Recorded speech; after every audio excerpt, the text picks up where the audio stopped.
Nous sommes sur les voies sur berge, rive droite, sur un endroit piéton très agréable, un site classé au patrimoine de l'UNESCO, dans le 4e arrondissement, près du pont Louis-Philippe. Et on est super bien. Sauvons les berges, parce que ça c'est le plus beau endroit du monde, et il faut le garder pour les piétons et pas pour les voitures. Ce serait un gaspillage total. Hein? Moi, je me promène tous les jours ici et j'espère pouvoir le faire dans l'avenir grâce à Madame Hidalgo. Il y a un embouteillage piéton et cyclistes. On a du mal, on est très nombreux, tant mieux. Je croisais des habitants qui me disaient mais c'est incongru de voir encore les marques qui permettent de doubler sur les 2 files de voitures, parce que voilà, c'est une époque révolue. Vous savez, dans toutes les villes du monde, qu'elles soient gérées par la gauche, la droite, le centre, qui que ce soit,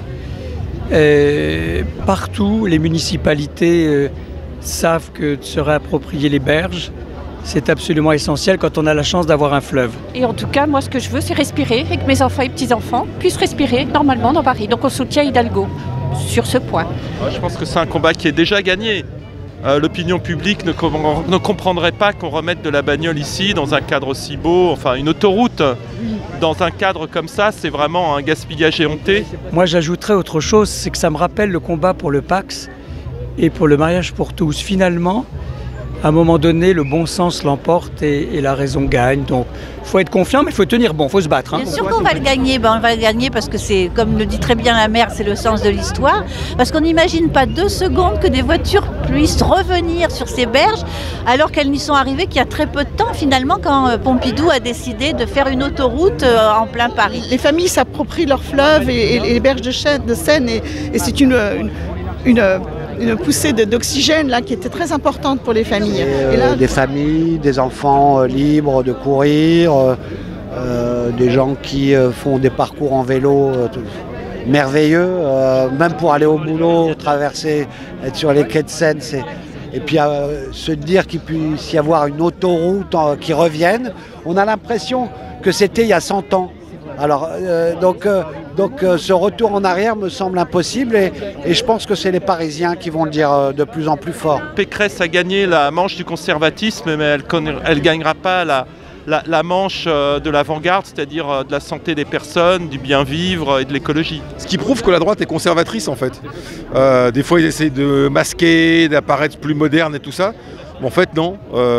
Ils ont d'ailleurs dit qu'ils voulaient remettre des voitures, puisque là, on est à un endroit où il y a deux passages. Donc, on est là sur l'endroit où Mme Pécresse veut faire passer les voitures. Oui, c'est quand même la droite qui a fait ce recours. Donc, ils ont joué. Maintenant, ils commencent à dire qu'ils sont pour, mais contre, mais pour. Ils seraient pour si ce n'était pas Anne Hidalgo. Donc, les politiques aériennes de ce type vont être balayées parce que je pense que les Parisiens tiennent à ce que l'on maintienne piétons les quais. Et la voiture individuelle occupe 50% aussi de l'espace public et est responsable notamment, et entre autres, pas que, mais de la pollution de l'air. C'est à la fois la question de la piétonisation, puis c'est aussi la question de redonner de l'espace aux Parisiens pour se balader. Franchement, cet endroit, il est sympa aussi pour se balader. On vient respirer un peu. Je viens avec les enfants et essayer de récupérer un petit peu d'air. Voilà. Le bus, le vélo, le métro, la marche à pied représente plus de la très grande majorité des déplacements aujourd'hui des Parisiens et des métropolitains. Ça a été ouvert la première fois, ça a été quelque chose de magique. Donc cette féerie-là, on ne veut pas la perdre. J'aime bien parce que on est avec les piétons et donc nous, ça nous change des voitures. Aujourd'hui, c'est la première étape avec la reconquête des voies sur berge d'un truc beaucoup plus ambitieux. C'est plus possible d'avoir des autoroutes urbaines en zone dense qui empoisonnent les gamins, comme c'est le cas actuellement. Donc aujourd'hui, c'est les voies sur berge. Demain, il faudra que ce soit l'A86, ou soit le périph', soit toutes les radiales, autoroute A1, A3, etc. Et qu'on en fasse des avenues urbaines, des boulevards urbains. Il y aura des bagnoles, bien sûr, mais pas que des bagnoles. Et ça, il faut arrêter avec ce modèle qui est un modèle destructeur de l'environnement, mais également de la santé. Voilà, moi, je me bats pour ça, avec Hidalgo et quelques autres, et on va gagner. Quand on piétonise, il y a plein de choses qui se développent autour. Il y a des péniches qui s'installent, il y a des trucs pour pique-niquer, il y a des trucs pour le vélo, il y a des jeux, des machins. Parce que c'est pas simplement, il n'y a plus de voitures, c'est qu'est-ce qui s'installe quand il n'y a plus de voitures.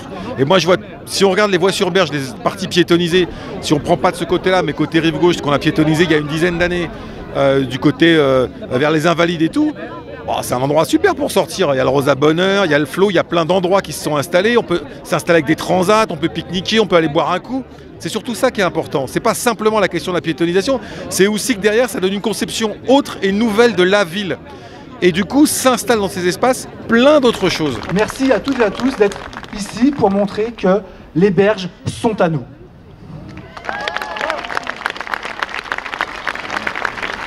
Cette mobilisation citoyenne, elle est la vôtre, elle est votre parole. Et savoir que les associations, les citoyens se sont mobilisés pour dire « ces berges nous appartiennent », ça nous a fait chaud au cœur. Alors oui, nous sommes là pour dire que nous voulons que nos enfants respirent un air de qualité. Oui, nous sommes là pour dire que nous sommes dans le sens de l'histoire, que c'est nous qui portons l'avenir. Oui, je suis là avec vous pour dire et soutenir cette action citoyenne, pour dire que oui, nous sommes engagés sur du temps long, parce qu'il faut que les politiques intègrent le temps long. Et ce n'est pas l'urgence et les débats et les polémiques qui vont nous faire reculer sur ce temps long.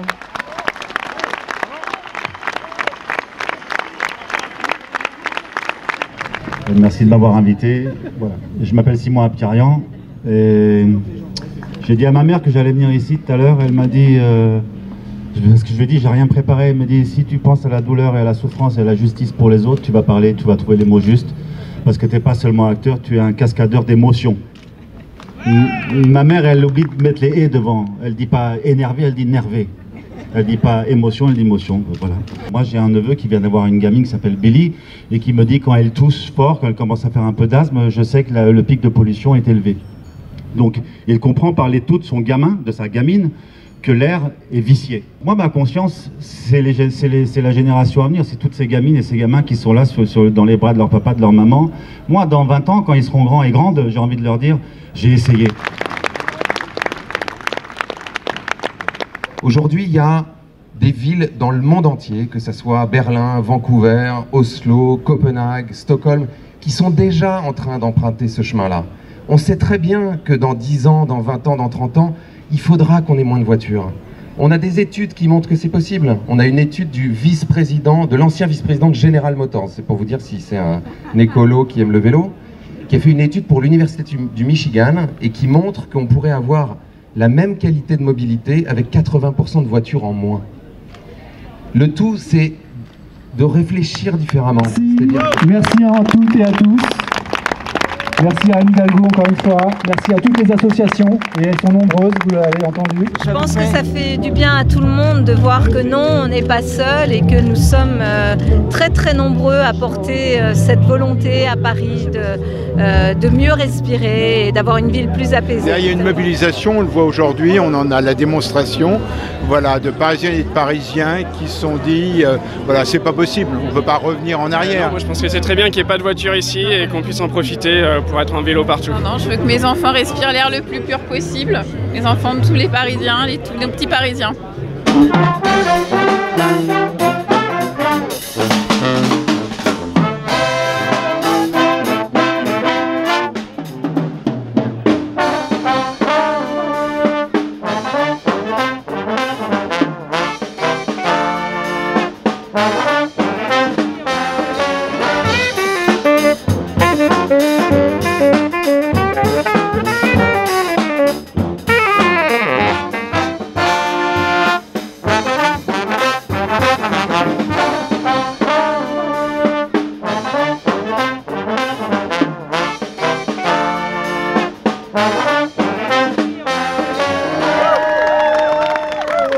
Pourquoi tu es ici aujourd'hui? Pour écouter Anne Hidalgo. Qu'est-ce qu'elle dit Anne Hidalgo, elle? Qu'est-ce qu'elle veut, elle? Elle veut que les voitures soient pas sur berge. Et toi, tu veux quoi? Je veux comme elle. C'est la romance de Paris, au moins les ruelles fleuries, ça mettre au cœur des amoureux un peu de rêve et de ciel bleu. Ce doux refrain de nos faubourgs parle si gentiment d'amour que tout le monde en était pris. C'est la romance de Paris, que tout le monde en était pris. C'est la romance de Paris. On a besoin de se balader sur nos quais, on a besoin de tout ça, on a besoin les artistes, dès qu'il fait beau, ils descendent, ils font, ils s'entraînent, ils font de la musique, enfin je sais pas, c'est ça Paris. Je te jure que je t'appartiens pour